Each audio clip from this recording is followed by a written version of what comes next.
Hey everybody, thanks for tuning in. So I've been wanting to put together a backpacking trip to a remote alpine lake and do some trout fishing. And for that, I'm going to need to make several small trout lures to take with me. I've got several lures in mind that I want to do, but for today, what I want to start with is a little 2-inch lipped crankbait because I'm looking for something kind of small, shallow dive. You know, these lakes are not often very deep, so I'm anticipating shallow water, maybe even creek fishing or small river fishing, so I don't need it to go very deep, but I do want to impart some action on it. Let's get started. All right, you can see here I've got a sketch I'm working on. Here is a 2-inch by about a little over half an inch. So I'm wanting this to be a shallow diving lure, and that's why the lip's kind of more towards the vertical. I don't want it diving down to the bottom of these shallow waters, so I think I'll just do a small lip and do it a little more vertical than normal. I'm going to use balsa wood because I think I'm going to need all the buoyancy I can get. Because this is such a small lure, I'm not going to put a rattle inside. Sometimes I do that, but I don't think there's going to be room for it in this one, and I also don't think it's going to be necessary. And I think I'm also going to go with a simple through wire design on this one rather than drilling a bunch of individual holes. I can just cut a wire slot in the bottom and install it in one piece. I think it'll make it a lot easier and simplify the process.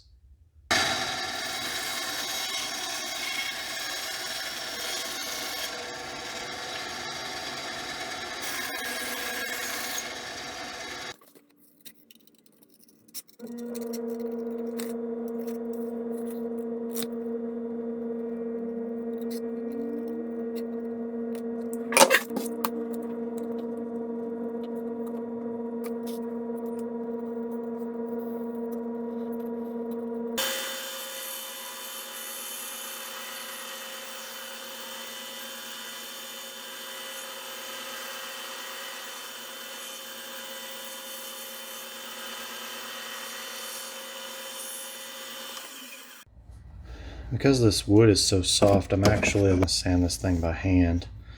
I've got my block sander, and I've also got one of these sponge type, which is really good for getting around radiuses. So I'm just going to do this by hand.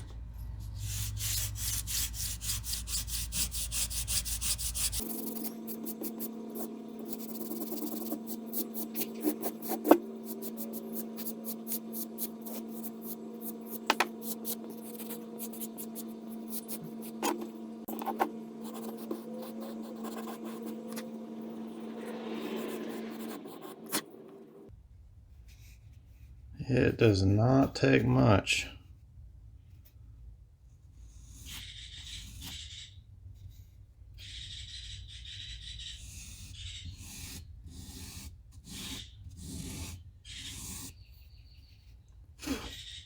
So let's go ahead and mark our lip slot while we're at this stage. It's a lot easier to cut it out of this while it's still square.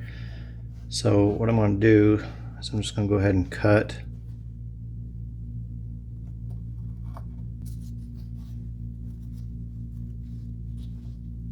Got that marked at a 20-degree angle.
Kind of interesting. I was thinking about how I went from making the biggest lure I've ever made to the smallest lure I've ever made.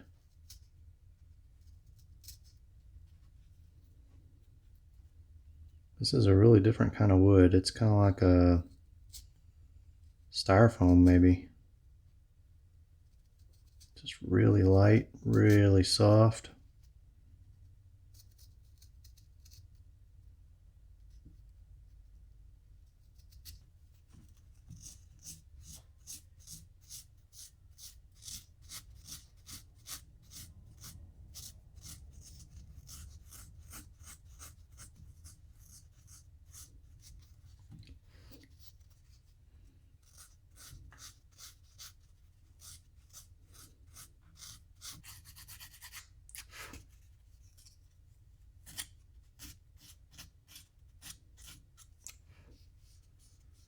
Alright, one last thing I want to do here before I seal that is I want to cut the hardware slot.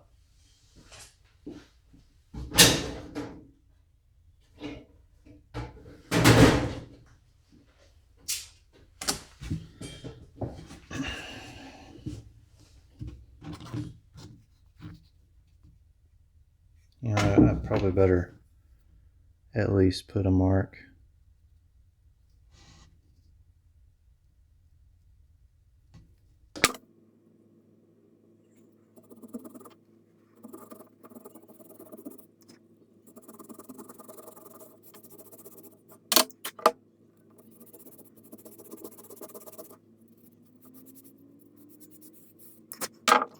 Let's seal this thing. I can still work with it after I've sealed it, but this will harden it up a little bit. And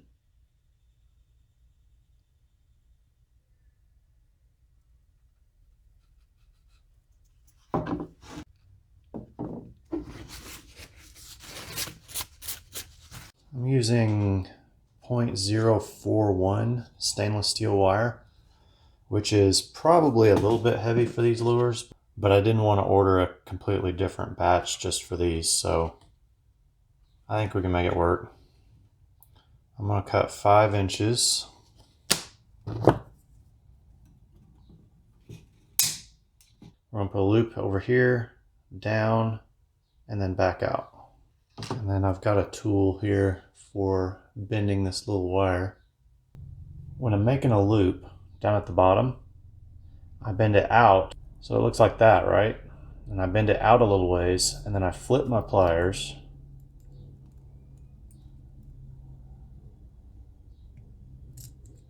And then I do that.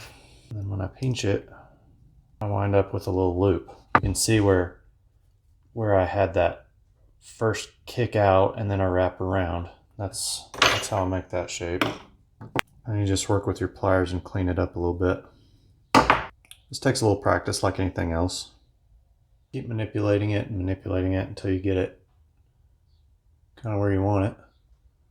Next, I need to widen my slot a little bit because that saw I have is not as thick as this wire, so I'm going to have to do a little bit of sanding to get that widened up a little bit. I'll start with a folded piece of sandpaper. I'm going to take a heavier grit and I'm going to sand one side, flip it over, sand the other side. Now fold it and do both. That's a little bit tighter fit. Just trying to loosen it up a little bit in there.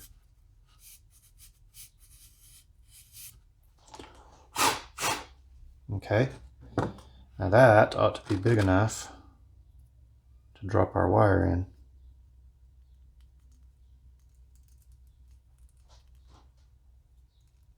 Okay.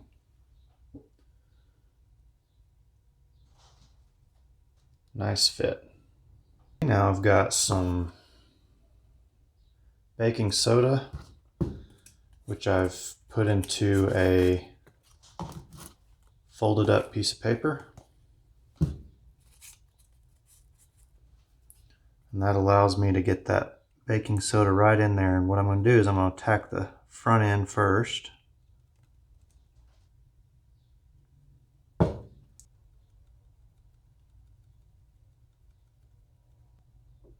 Back.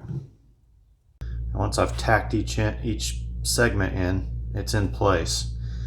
From there, I'm just going to go in thin layers until it's full up to the top, and then I'm going to mound it slightly above the edge there so that I can sand it down to a smooth finish.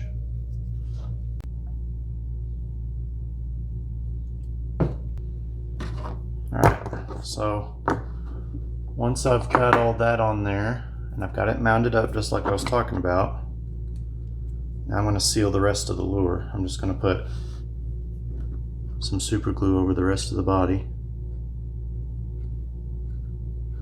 Let's design a lip here. There at the mouth is going to be 0.4 inches. I'm going to do I don't know. I think I'm going to do a coffin shaped bill. I kind of like that. To me, it's kind of a hybrid between a square bill and a round bill. Let's take a look at that. See if we can see.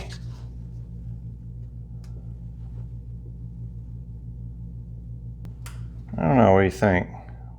It could be a hair long, but I want a little bit of hook protection too, you know? As it noses down slightly, that bill will cover the hook and reduce snagging a little bit, hopefully. Let's do that. I'm gonna call that good. Yeah, let's see. Now we gotta find all of our stuff.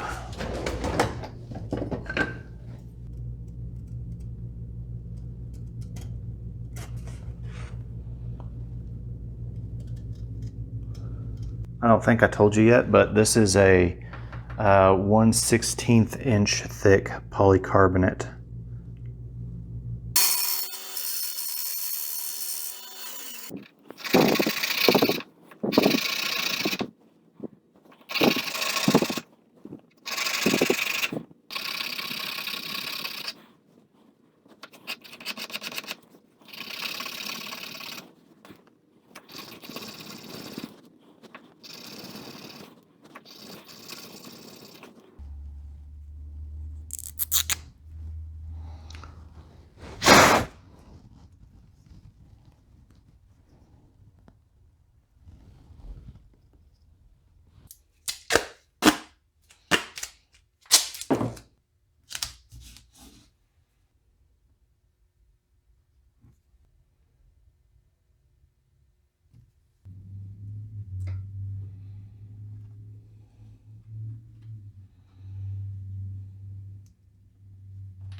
A lure this small, I don't need to add a whole ton of weight. I just want to put a little bit here in the front to help counter this mass.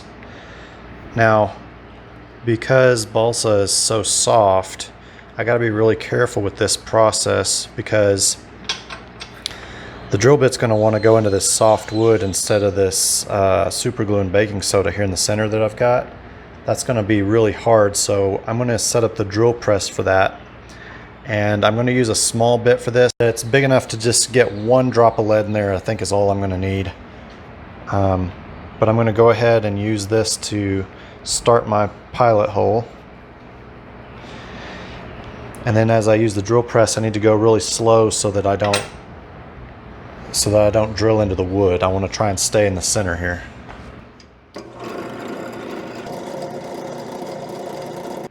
So that's a pretty hard hole to drill because of the softness of the wood and the hardness of the center line. But if you go really slow and you apply really slow, even pressure, you can get a reasonable hole in there that you can get a single drop of lead in.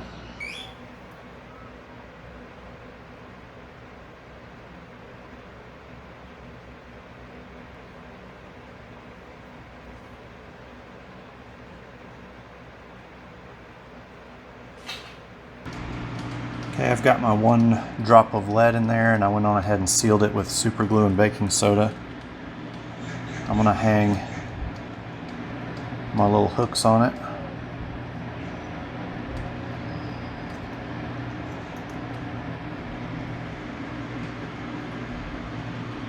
Beautiful.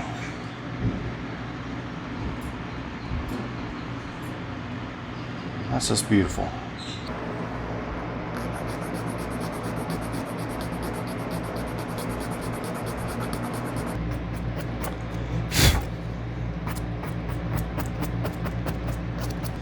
Now before I start painting and things like that, I'm going to put a clear coat over it just to smooth the entire body. As little as this thing is, it's kind of hard to get as smooth as a bigger lure, and so I'll put a clear coat on it, and that'll help float out all the imperfections, and then we can start putting the final finish and the paint on. Okay, we can have a look at what we're starting with here. We've got a clear coat put on there. I'll tape off the bill, or the lip.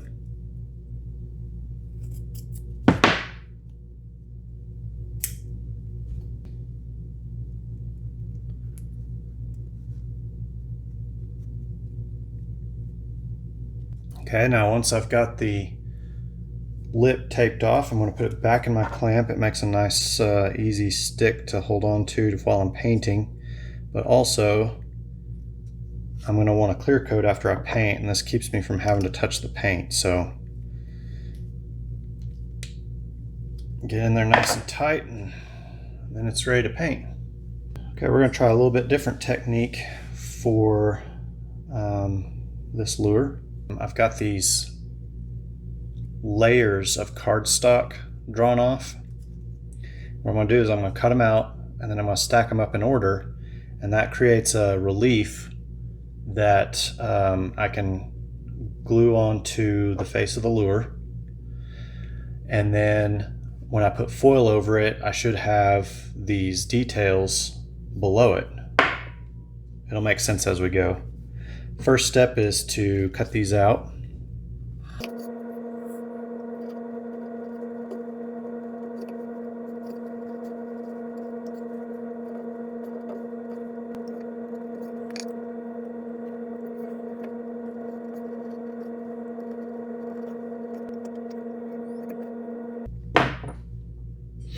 Alright, now that we got that done, I'm going to use just some school glue. And the reason I'm using this glue is because it's got moisture in it. And what it'll do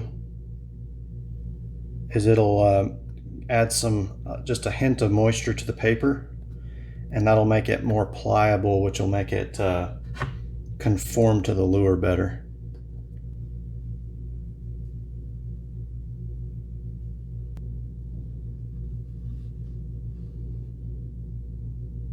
There's a step at each one of these layers. That'll become really apparent once we put the foil on. Put it into place, and I'm going to start kind of forming it around the face.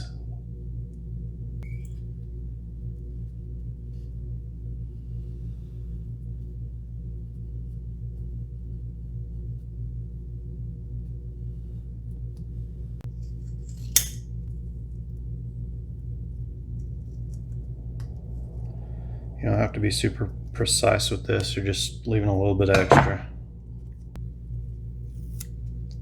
Okay, I'm going to try and line this up, just eyeballing it.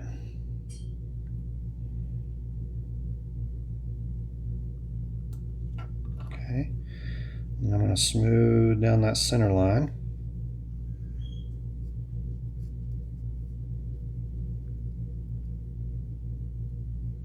to start kind of in the middle, flatten that, and then work my way around. If it creases, that's okay. Don't worry about it. I'm just going to get it laid down. Okay, now as I get to the head here, you see I've got a problem with my foil and my lip. So I'm gonna cut on either side of the lip there, which will allow me to fold that foil down on either side.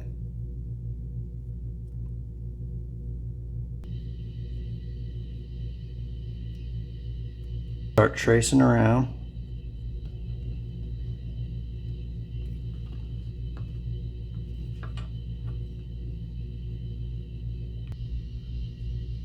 Alright, but we're not done yet.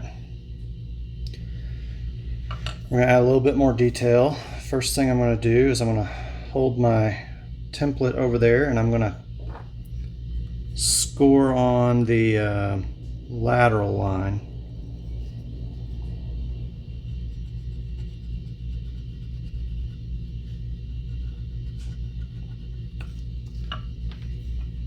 And then I'm going to have to come back again because it's too faint. I'm going to have to come back again and put it in stronger. I'm going to roll on the scale pattern because this diamond pattern is a lot smaller than my mesh that I normally use. And I think that'll be a better scale of what we're looking for. Okay, now that we're done with that, we're going to flip it over and do the other side. Okay, we've got our clear coat over our foil here, so everything should be smoothed off nicely. I've taped off the lip, and I'm going to start with some opaque white on the top and bottom to cover all the seams.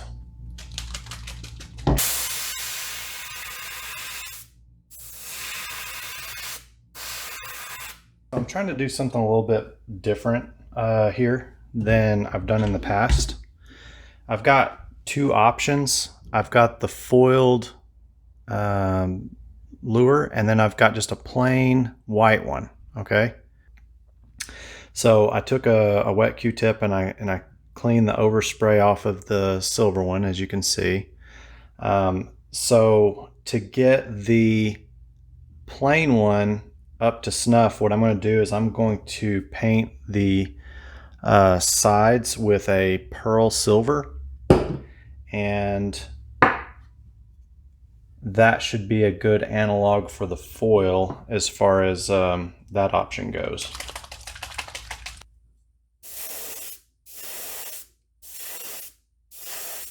While it's obviously not a chrome silver, it does give it a kind of a shiny quality that I'm looking for as an underlayment base coat. Incidentally, these are both going to be painted in a brown trout pattern. I didn't mention that earlier, but there's going to be a slightly different approach of how I paint each one of these based on whether it's got foil or not. So that ought to be interesting for you to see the contrast between the two. They're not completely different, but there's a few little steps that might be different. Kind of planning ahead a little bit here. I'm going to go ahead and put some of this pearlized silver over the top of the foiled lure as well. So I've already got it in my brush. I'm going to put some opaque yellow on the bellies.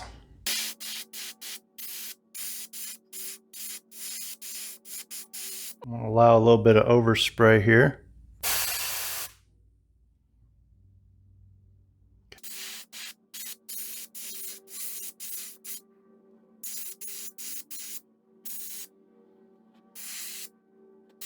That yellow is pretty bright for a brown trout, so what I'm going to do is I'm going to go over that with a little bit of pearl satin gold, and I think that'll give it a nice shine, and it'll also get a little bit more of the brownish brownish orange in there that I think we're needing.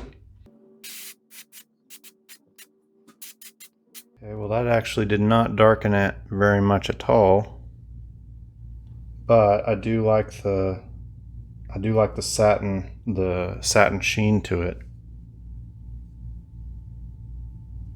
So I think I'm going to put it on there anyway.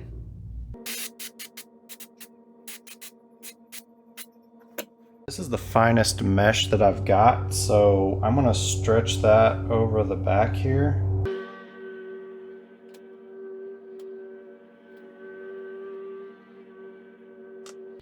And then what we're going to do is we're going to paint a little bit of detail raw umber over the back, slightly over the sides.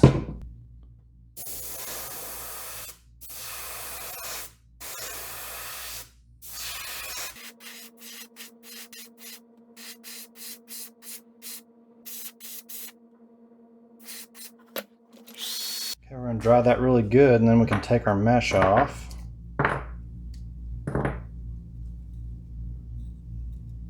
That gives us just a little bit of interest on there. But I am going to go back again over the back and kind of darken that stripe up a bit.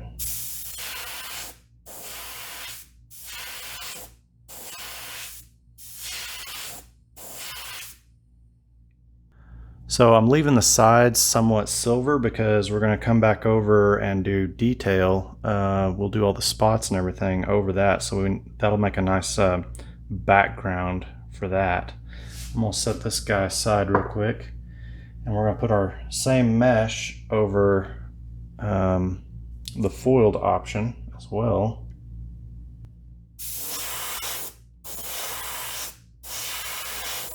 Alright, let's put some eyes on there. I don't have just a huge variety here, but I think what I'll do is I'll go with these that have a little bit of brown in them.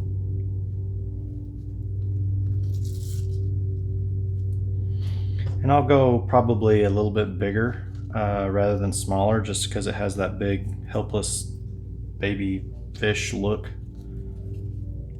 Might be a little more enticing, I don't know.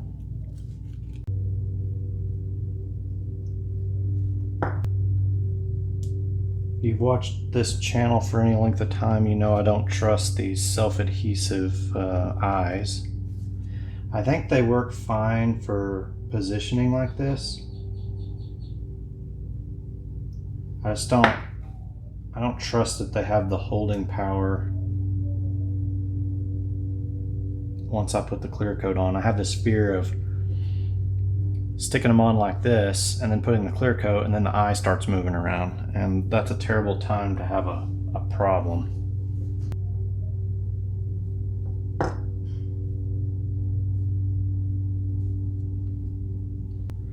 Okay, so anyway, back to the glue.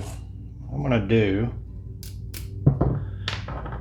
is I'm going to put a little dab on the end of my X-Acto blade here. And then what I'm going to attempt to do is to get it to go behind the eye. Oop, just like that. See, that worked great. We're going to put a clear coat over this thing before we add detail onto it. And to do that, I'm going to remove the tape from these lips here, and I'll clear coat all the way up to that. I'm not gonna bore you with clear coating. Clear coating's pretty straightforward. You've seen it before. I'll cut that part out just for time's sake, but I think layering your paints and your clear coats goes a long way to giving you some depth of detail, and it also is sometimes necessary. For example, when I've got the foil, you need to clear coat that before you paint it. It just makes it look so much smoother and nicer to do it that way. It's time to put the spots on our brown trout, and I'm going to start with this pearlized silver.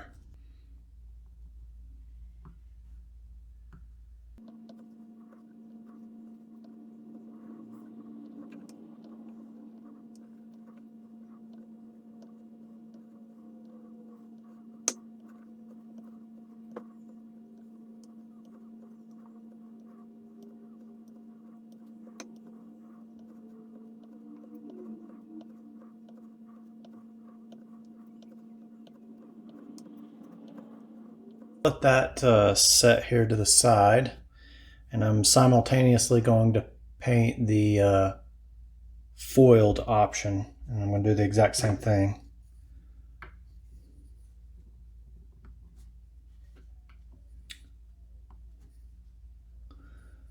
Yeah, except on this one, since we have so much more foil, I think I'm just going to do these in the yellow and the brown areas. Pretty sure that's what I'm going to do.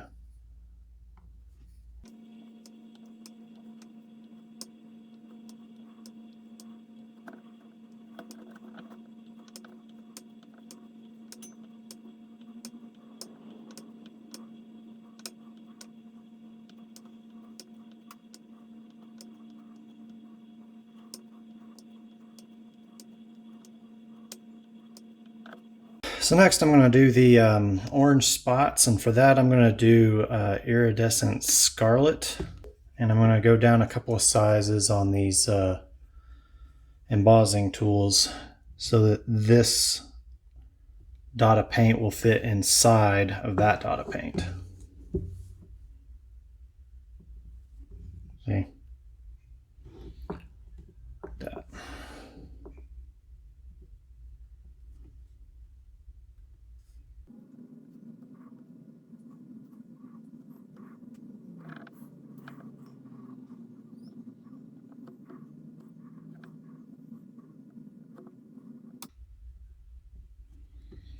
I'm going to go kind of random on that. Let's do this one.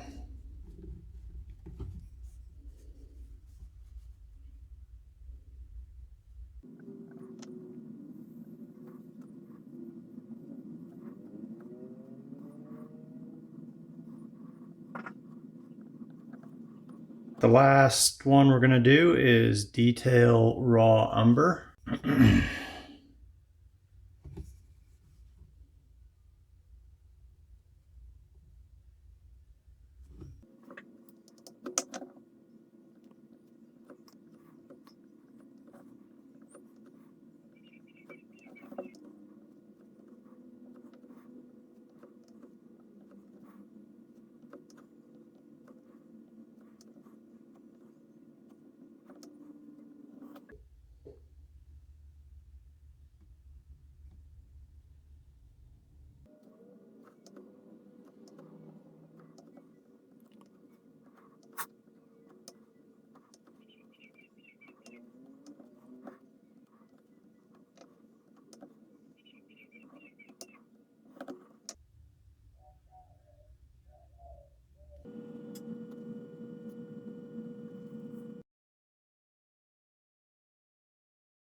Even though I didn't show a video segment on how to paint these little rainbow trout lures, I wanted to show you how they came out. I felt like it was a little bit redundant since I already did the 12-inch glide bait and a rainbow trout pattern. It's pretty much the exact same process, but on a smaller scale. But at any rate, I wanted to have a collection of 3 different kinds of trout, and I thought these came out pretty nice, actually. So I just wanted to show them so you can see how they turned out. But if you want to know how to paint them, it's kind of like the 12-inch glide bait video I did. So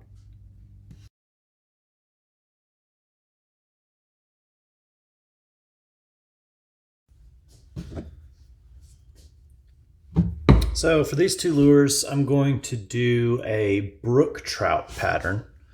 And as you can see, I've got one that's foiled and one that is just plain and smooth. So we're going to do the same as we've done before. What I'm going to start with, obviously I've got this one already painted white. First thing I need to do on this one is paint the white on the top and bottom so that I've got the foil covered. I'm not really going to film that. I don't see any point. It's pretty simple and straightforward. And then we're going to paint the belly with pearl satin gold.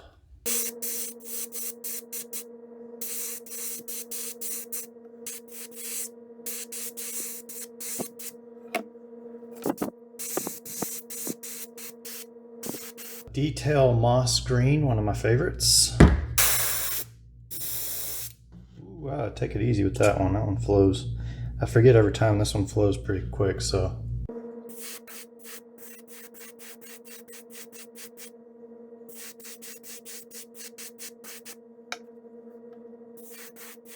On this foiled one, I'm not going to go as heavy-handed with the paint because I want the foil to shine through.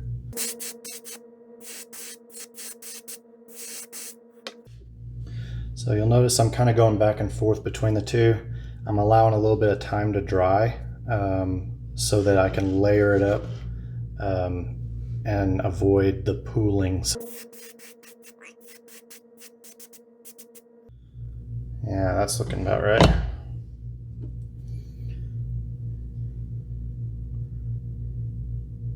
Now that we've got the green along the back, we're gonna paint a thin line down the middle of the belly, and it's gonna be this iridescent scarlet.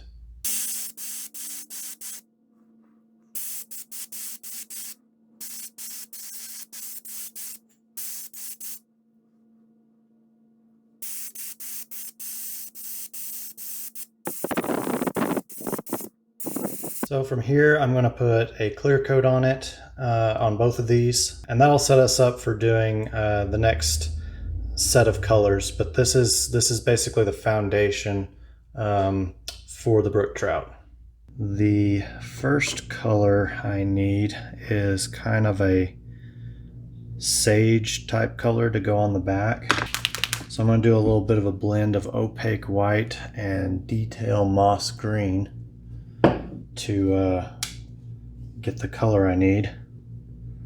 Let's do 2 drops of green, 1 drop of white. That may be about right.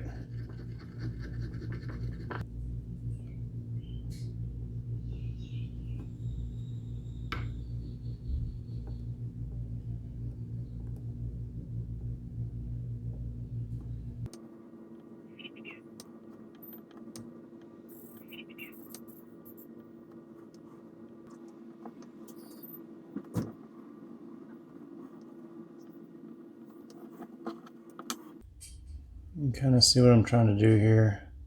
Just trying to create a little bit of that similar pattern that you see on the back of a brook trout.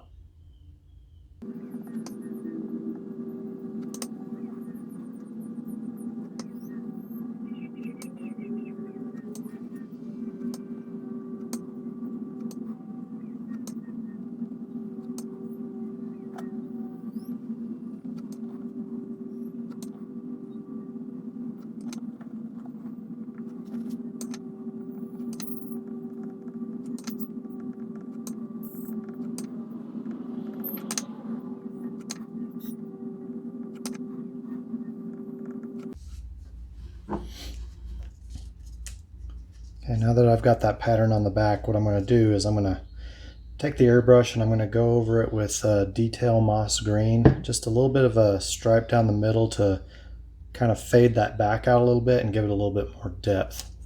And as you can see, I've taped the lips off, and I'll just be really careful. I didn't do a great job of taping that off. I'm just going to be careful.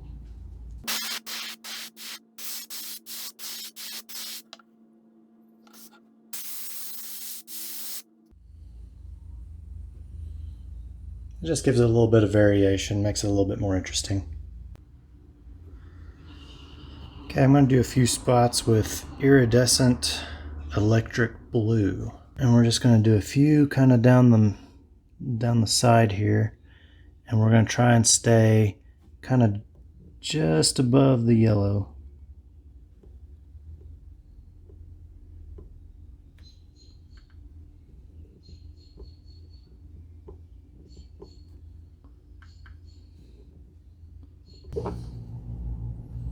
That's pretty good right there. I'll let that dry. I don't want to overdo it on the blue spots.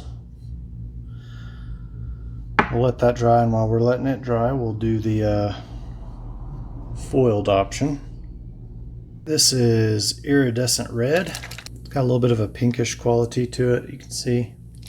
I'm just going to put a dot in the center of each of these blue circles.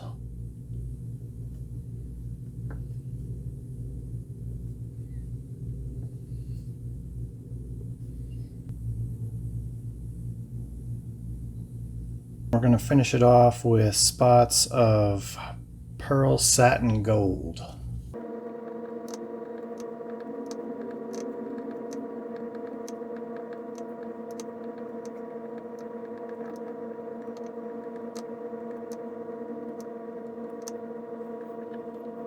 Alright, so you can see here where we have a pretty sharp jump from the gold to this sage color on the back. So what I want to do is try and transition those a little bit, blend those. And the way I'm going to do that is I've got a little bit of this sage color left over. I'm just going to put a drop of pearl satin gold in there. And maybe a couple of drops of water. It's kind of drying out. A drop of opaque yellow in there.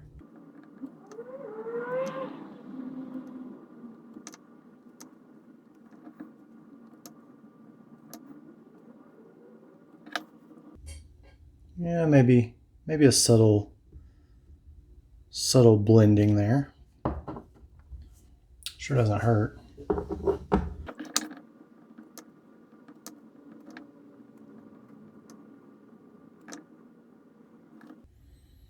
Yeah, I think it blends it just a hair.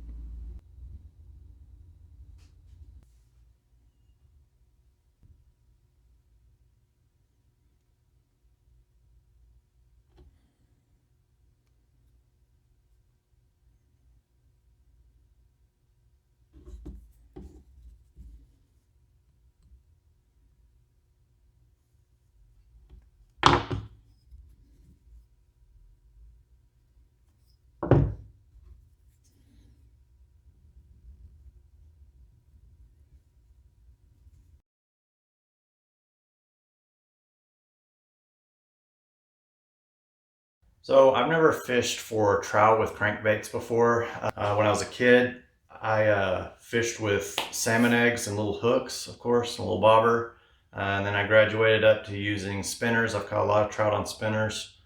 I've even done a little bit of fly fishing. I'm not real good at it, but I've caught a few trout on flies, even tide flies for a short while there. I'm excited to try something new on trout, and I think these little crankbaits will work. Keep checking in. Hopefully I can get this trip together soon and I'll put up a video on it.